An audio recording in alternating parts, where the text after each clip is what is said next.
For years, environmentalists have been fighting to shut down the Indian Point nuclear plant, and this year they finally got their wish.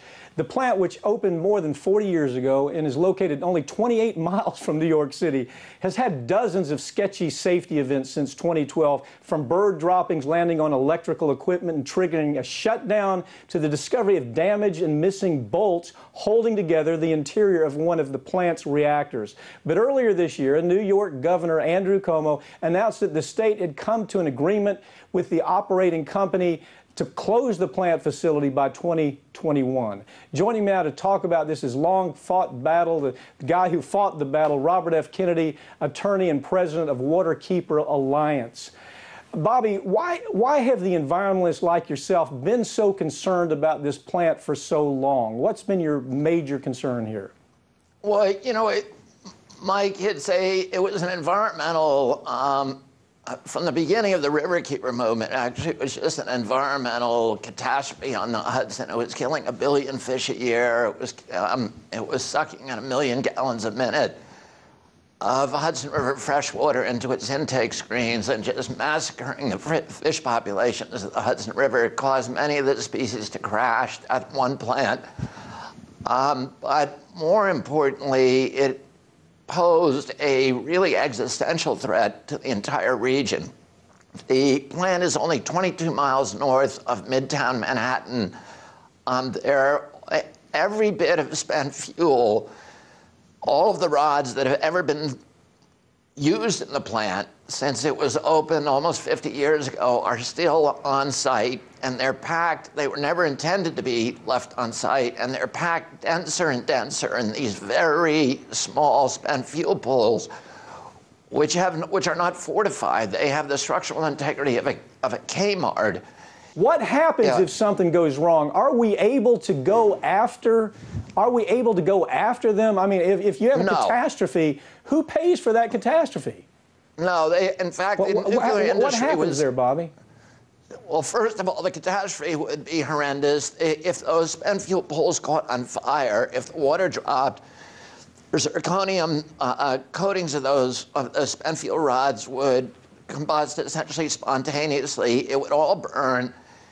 It would release, according to the Princeton study, 37 times the amount of radiation that was released at Chernobyl. Around Chernobyl, there's 100 miles that are permanently uninhabitable. That would include the workplaces, homes of 20 million Americans, including the financial district in New York City. There's no evacuation plan. The whole thing is, and it's sitting on two of the biggest earthquake faults in the Northeast. So you asked the question, who would pay for it? The nuclear industry was able to use its clout with Congress to pass the Price-Anderson Act, which limits the liability to those companies from nuclear accidents. So they have a cap, a very, very small cap on liability. And if you go home, Pap, and look at your homeowner insurance policy, every policy in the country has this.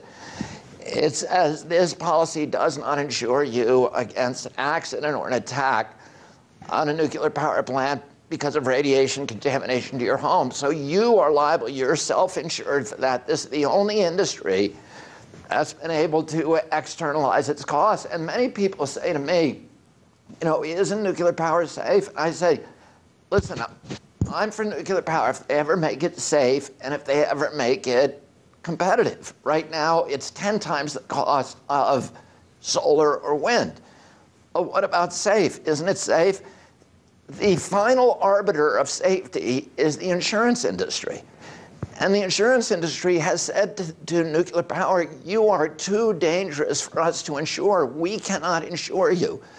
So they had to go to Congress and get a special law written in the middle of the night in a sleazy legislative maneuver that just exonerates them from the cost of their bad behavior. Why did it take so long for there to be a reaction like? Why did it take so long for government to take action, knowing how dangerous the potentiality of this is?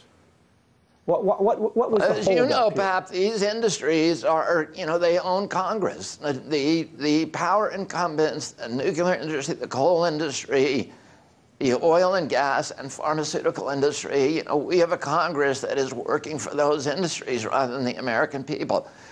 This facility should have never been built. Once it was built and we figured out how dangerous it was, Lamont Doherty Laboratory at Columbia University said that this was the most dangerous nuclear power plant in the country. They said it's highly likely that we will have a 7.0 quake on that site.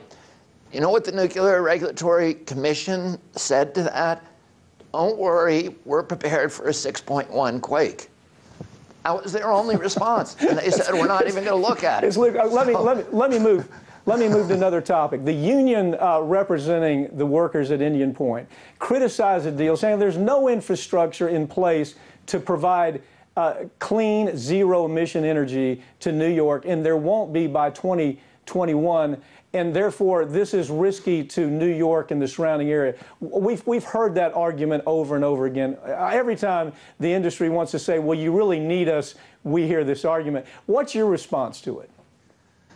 Well, I like the fact that people are making that argument, and I think it's important that we build as much and incentivize as much zero-emission energy generation as possible.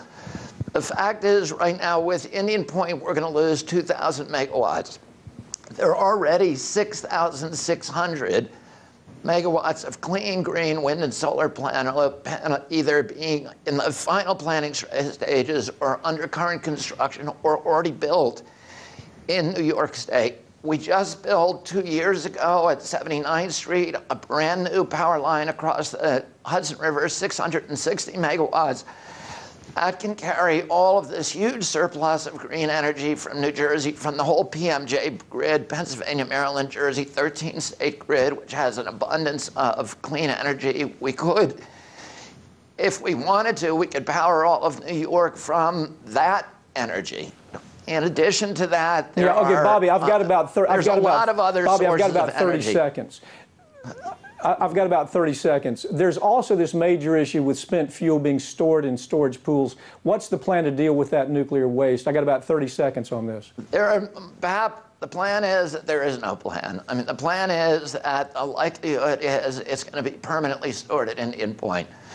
The federal government is never going to open a repository and it's so unsafe to transport this stuff. So they're probably going to have to dry casket, take it out of the water where it's really dangerous right now, put it in dry cask, fortify the dry cask, and permanently store it there. And that beautiful section of Hudson River Park is going to be permanently off limits to the public.